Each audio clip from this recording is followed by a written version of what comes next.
माझं नाव हर्षल शिवाजी शिर्के, मुक्काम बाटकी पोस्ट खडकी, तालुका मान, जिल्हा सातारा।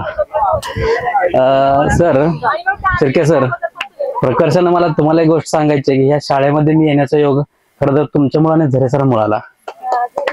कारण झरे सर आपला त्यांचा सहवास फार कमी लाभला। झरे सरांचं अपघातात निधन झालं बदली झाल्यानंतर, आणि कापसे सर आपण आल्यानंतर 1-2 महिन्यामध्ये बदलून गेले।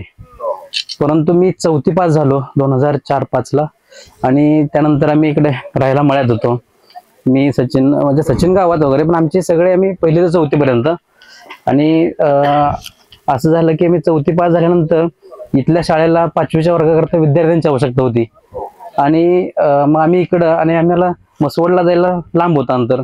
मग झरे सर आणि शिर्के सर मला शाळेत इकडे आणण्याकरता घरी आलते, आणि माझ्या पप्पांना बोलले की दादा आपण भैयाला इकडे शाळेला घालूया, आणि मला खरं तर इकडे शाळेला घेऊन आले।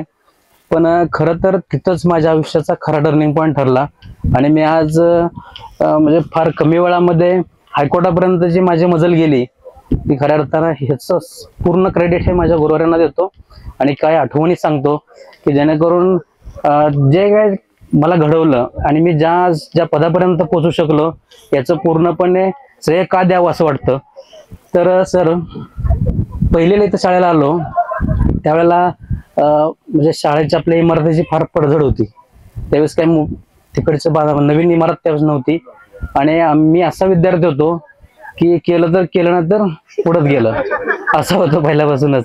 म्हणजे कधी हे अभ्यास न केलेला, पहिलेपासून ग्रॅज्युएशन पूर्ण होईपर्यंत कधीच अभ्यास न केलेला मी विद्यार्थी आहे, आणि ग्रॅज्युएशन नंतर अभ्यासाचं पुस्तक हातात घेऊन त्यानंतर टॉपला गेलेला पण हा मी विद्यार्थी, मी मला पुढे बघतोय।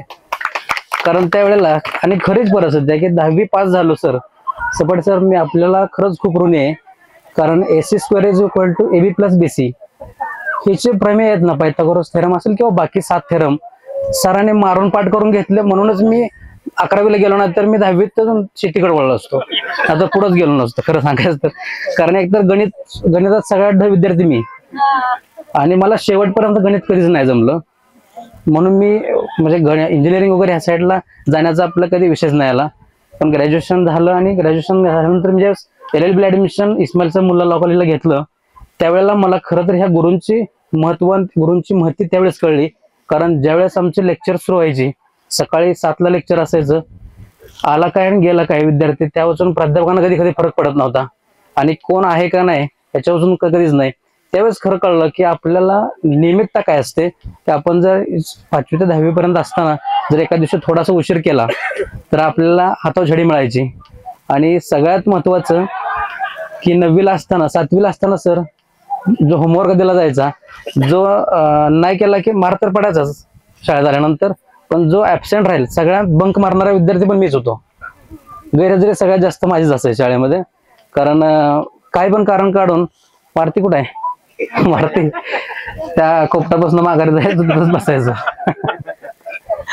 तर असे बरेचसे दिवस सर, परंतु मला काही चांगल्या गोष्टी पण सांगायच्या जशा की LLB ला ऍडमिशन घेतलं, आणि सलग 3 वर्ष LLB करून 2 वर्ष विश्वकर्मा युनिव्हर्सिटी, डीम्ड युनिव्हर्सिटी पुण्यामध्ये, त्या युनिव्हर्सिटी मधून LLM झालो, आणि त्यानंतर 2021 सालापासून प्रॅक्टिस सुरू केली, स्पेशली क्रिमिनल मध्ये। कारण सिव्हिल मध्ये मला इंटरेस्ट नसल्यामुळे मी काही सिव्हिल मध्ये नाही केलं।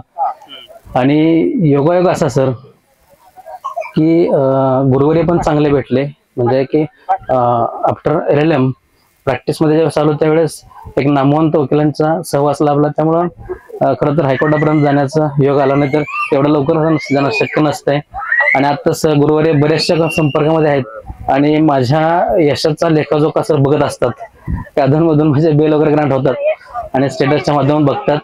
परंतु खरंच सर ह्या घडवण्यामाग बऱ्याचशा ह्या गुरूंचा सिंहाचा वाटा आहे, आणि माझे कष्ट आहेत ते खारीच्या वाट्या एवढे आहेत।